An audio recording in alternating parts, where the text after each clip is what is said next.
2028 இறுதிக்குள் பறக்கும் ரயில் வழித்தடத்தில் மெட்ரோ ரயில் சேவையும் இணைய இருப்பதாக அறிவிப்பு ஒன்று வெளியாகியிருக்கிறது. மேலும் விவரங்களை எமது செய்தியாளர் தாயுமானவன் வழங்க கேட்கலாம். Thayumanavan, over to you.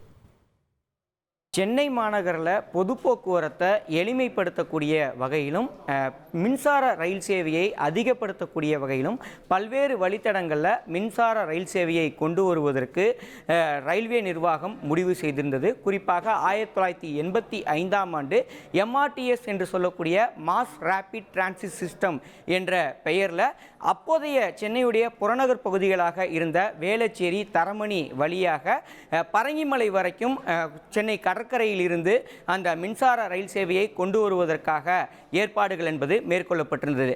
1985 புறநகர் பகுதிகளாக இருக்கக்கூடிய இந்த குறிப்பிட்ட பகுதிகளை விரிவுபடுத்தக்கூடிய வகையில் இந்த திட்டம் கொண்டு வரப்பட்டிருந்தது.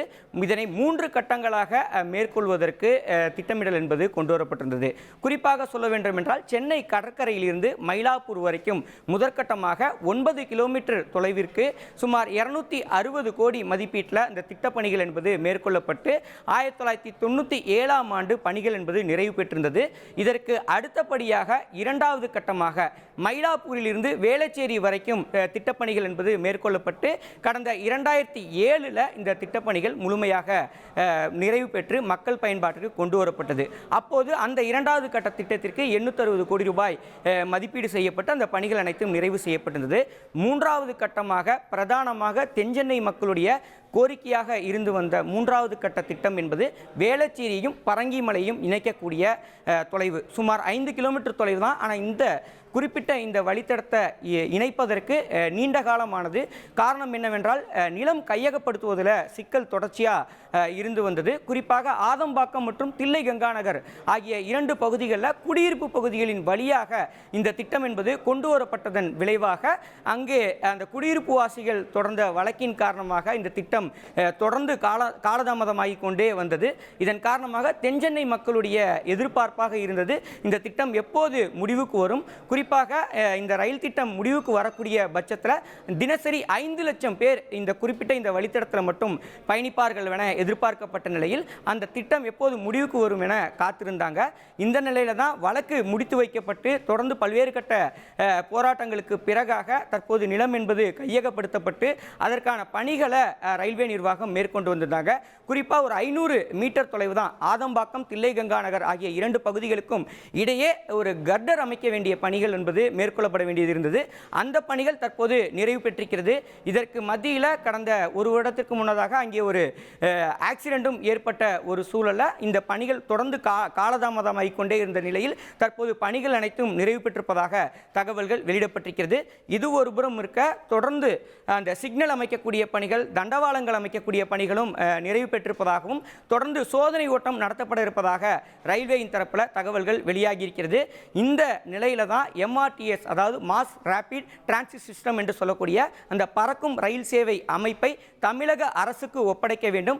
CMRL சென்னை மெட்ரோ ரயில் நிறுவனத்தோடு இணைந்து அந்த ரயில் சேவை அனைத்தும் மெட்ரோ ரயில் நிறுவனமே இயக்குவதற்கு தேவையான நடவடிக்கை எடுக்க வேண்டும் என தொடர்ச்சியாக தமிழக அரசு வலியுறுத்திய வண்ணம் இருந்தாங்க. குறிப்பாக இது தொடர்பாக அண்மையில் நடைபெற்ற நிதி ஆயோக் கூட்டத்தில் தமிழக முதலமைச்சர் மு.க. ஸ்டாலின் அவர்கள் பிரதமர் மோடியை சந்தித்து இந்த வேண்டுகோளையும் விடுத்திருந்த ஒரு சூழலில் அதற்கான இசைவு என்பது வழங்கப்பட்டிருக்கிறது ரயில்வே நிர்வாகத்தின் சார்பில். குறிப்பாக கொள்கை அடிப்படையில் ஒப்புதல் என்பது வழங்கப்பட்டிருப்பதாக கடந்த 2 தினங்களுக்கு முன்னதாக செய்திகள் என்பது வெளியாகி இருந்தது. இதற்கு மத்தியில் தான் அடுத்த கட்டமாக இந்த MRTS ரயில் சேவையை எப்படி CMRLோடு இணைக்கப் போகிறார்கள் என்பது தொடர்பான தகவல்கள் நமக்கு கிடைக்கப்பட்டிருக்கிறது. குறிப்பாக சொல்ல வேண்டும் என்றால் இந்த MRTS பொறுத்தமட்டில் ஏற்கனவே இருக்கக்கூடிய அந்த எலக்ட்ரிஃபிகேஷன் ஒர்க் ஆகட்டும், தண்டவாளங்கள் ஆகட்டும், அவை அனைத்துமே எப்படி CMRL பயன்படுத்த போகிறார்கள் என்ற ஒரு கேள்வி என்பது எழுந்திருக்கிறது. அது மட்டும் இல்லாமல் CMRL பொறுத்தமட்டில் ஒரு அதிநவீன கட்டமைப்போடு இயங்கக்கூடிய ஒரு நிறுவனம். அப்படி இருக்கக்கூடிய பட்சத்தில் இந்த MRTS கீழே வரக்கூடிய ரயில் நிலையங்களை மேம்படுத்த வேண்டிய கட்டாயம் என்பது இருந்து வருகிறது. அவற்றையெல்லாம் மேம்படுத்துவது, அதே போல் மெட்ரோ ரயில்களை இந்த MRTS வழித்தடத்தில் இயக்குவது தொடர்பாக அடுத்த கட்ட திட்ட அறிக்கையை தயார் செய்வதற்கு மெட்ரோ ரயில் நிர்வாகம் முன்வந்திருக்கிறது. அதற்கான பணிகளை தொடங்கியிருப்பதாக தகவல்கள் வெளியிடப்பட்டிருக்கிறது. 15 ஆண்டுகளுக்கு மேலாக பரங்கிமலை வேளச்சேரி இடையே அந்த பறக்கும் ரயில் சேவை என்பது இல்லாத ஒரு சூழல்ல விரைவில் இந்த ஆண்டு இறுதிக்குள்ளாக பறக்கும் ரயில் சேவை என்பது கொண்டு வரப்பட இருப்பதாக தகவல்கள் வெளியிடப்பட்டிருக்கிறது.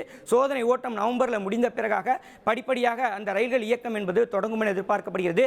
அதே சமயம் எம்ஆர்டிஎஸ் ரயில்வே வழித்தடமானது சிஎம்ஆர்எலுக்கு ஒப்படைக்கக்கூடிய பட்சத்தில் 2028க்குள்ளாக அந்த எம்ஆர்டிஎஸ் வழித்தடம் சென்னை கடற்கரையிலிருந்து வேளச்சேரி வரை இருக்கக்கூடிய பறக்கும் ரயில் சேவை, அதே போல் வேளச்சேரியிலிருந்து பரங்கிமலை இருக்கக்கூடிய பறக்கும் ரயில் சேவை என அனைத்தையும் ஒருங்கிணைத்து மெட்ரோ ரயில் நிர்வாகம் அதற்கான பணிகளை மேம்படுத்த இருப்பதாக தகவல்கள் வெளியிடப்பட்டிருக்கிறது. அந்த வகையில் 2028 முதல் சென்னை கடற்கரையிலிருந்து வேளச்சேரி வரைக்கும் இருக்கக்கூடிய பறக்கும் ரயில் சேவை வழித்தடத்தில் மெட்ரோ ரயில்களும் இயக்குவதற்கான அனைத்து ஏற்பாடுகளையும் மெட்ரோ ரயில் நிர்வாகம் முன்னெடுத்திருக்கிறது. இதற்கான அறிவிப்பு என்பது விரைவில் வெளியாகும் எனவும் அதற்கான அறிக்கை என்பது தயாரிக்கக்கூடிய பணிகள் மேற்கொள்ளப்பட்டு வருவதாக தகவல்கள் வெளியிடப்பட்டிருக்கிறது. குறிப்பாக இந்த விவகாரத்தை பொறுத்தமட்டில் நிதி மற்றும் அதிகார மாறுதல்கள் தொடர்பாக அறிக்கை என்பது தொடர்ந்து தயாரிக்கப்பட்டு வரக்கூடிய ஒரு சூழல்ல ரயில்வே நிர்வாகமும் மெட்ரோ ரயில் நிறுவனமும் விரைவில் இது தொடர்பாக ஒப்பந்தத்தை கையெழுத்திடப் போவதாக தகவல்கள் வெளியிடப்பட்டிருக்கிறது. அதற்கு இன்னும் 2 மாத காலம் ஆகும் எனவும் அதன் பிறகாக மெட்ரோ ரயில் நிறுவனத்தின் தரப்பில் இந்த எம்ஆர்டிஎஸ் வழித்தடத்தை மேம்படுத்துவதற்கான அனைத்து பணிகளையும் மேற்கொள்ள இருப்பதாக தகவல்கள் வெளியிடப்பட்டிருக்கிறது.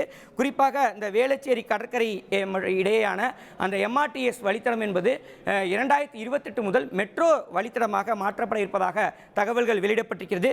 சென்னை கடற்கரையிலிருந்து வேளச்சேரி வழித்தடத்தை பார்த்தோம்னா மொத்தம் 18 ரயில் நிலையங்கள் வருகின்றன. 19.47 கிலோமீட்டர் தூரத்திற்கு எம்ஆர்டிஎஸ் ரயில் நிலையங்கள் என்பது இருக்கின்றன. சென்னை கடற்கரை, சென்னை கோட்டை, பூங்காநகர், சிந்தாரிப்பேட்டை, சேப்பாக்கம், திருவல்லிக்கேணி, கலங்கரை விளக்கம், முண்டக்கணியம்மன் கோவில், திருமயிலை, மந்தவெளி, கிரீன்வேஸ் சாலை, கோட்டூர்புரம், கஸ்தூரிபாய் நகர், இந்திரா நகர், திருவான்மியூர், தரமணி, வேளச்சேரி மற்றும் பெருங்குடி ஆகிய ரயில் நிலையங்கள் இங்கே இடம்பெறுகின்றன. அதேபோல் வேளச்சேரி பரங்கிமலை இடையே 3 ரயில் நிலையங்கள் இடம்பெறுகின்றன. 5 கிலோமீட்டர் தொலைவிற்கு வேளச்சேரி, புழுதிவாக்கம், ஆதம்பாக்கம் மற்றும் பரங்கிமலை ஆகிய இந்த ரயில் நிலையங்கள் இடம்பெறுகின்றன. இந்த ரயில் நிலையங்கள் அனைத்துமே சிஎம்ஆர்எல் அதாவது மெட்ரோ ரயிலுடைய ரயில் நிலையங்களுக்கு ஏற்ப பல்வேறு கட்டுமானங்களோடு அதிநவீன தொழில்நுட்பத்தோடு மேம்படுத்த இருப்பதும் குறிப்பிடத்தக்கது. இவை அனைத்துமே 2028க்குள் முடிப்பதற்கு மெட்ரோ ரயில் நிர்வாகம் தயாராகி வருகிறது.